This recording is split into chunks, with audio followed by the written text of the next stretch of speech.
सभी देवी देवताओं के जन्म की कई कहानियां प्रचलित हैं और बिल्कुल इसी तरह मां काली के जन्म से जुड़ी कई कथाएं सुनाई जाती हैं। उन सभी कथाओं में से एक कहानी है जो सबसे ज्यादा प्रचलित है।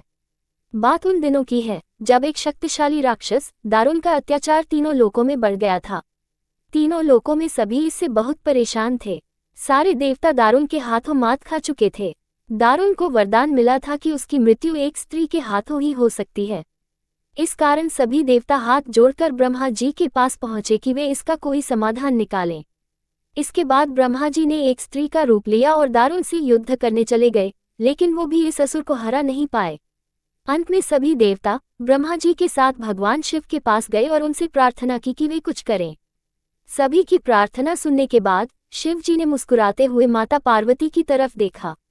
उनका इशारा समझते हुए माता पार्वती ने अपनी शक्ति का एक अंश निकाला। वो एक चमकता हुआ तेज था जो देखते ही देखते भगवान शिव के नीलकंठ से होते हुए उनके शरीर में प्रवेश कर गया। इसके बाद भगवान शिव ने अपनी तीसरी आंख खोली और तीनों लोग थरथर कांपने लगे। भगवान शिव की तीसरी आंख खुलने के बाद वह शक्ति उनकी उस आंख से बाहर निकली, जिसे देखकर वहां खड़े सारे देवता घबरा गए। उस शक्ति ने एक विशाल और रौद्र स्त्री रूप ले लिया था।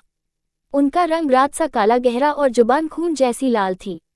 चेहरे पर आग सा तेज था और माथे पर तीसरी आंख थी। इस तरह राक्षसों को खत्म करने के लिए हुआ मां काली का जन्म। इसके बाद उन्होंने कुछ ही देर में असुर दारुण और उसकी सेना का नाश कर दिया।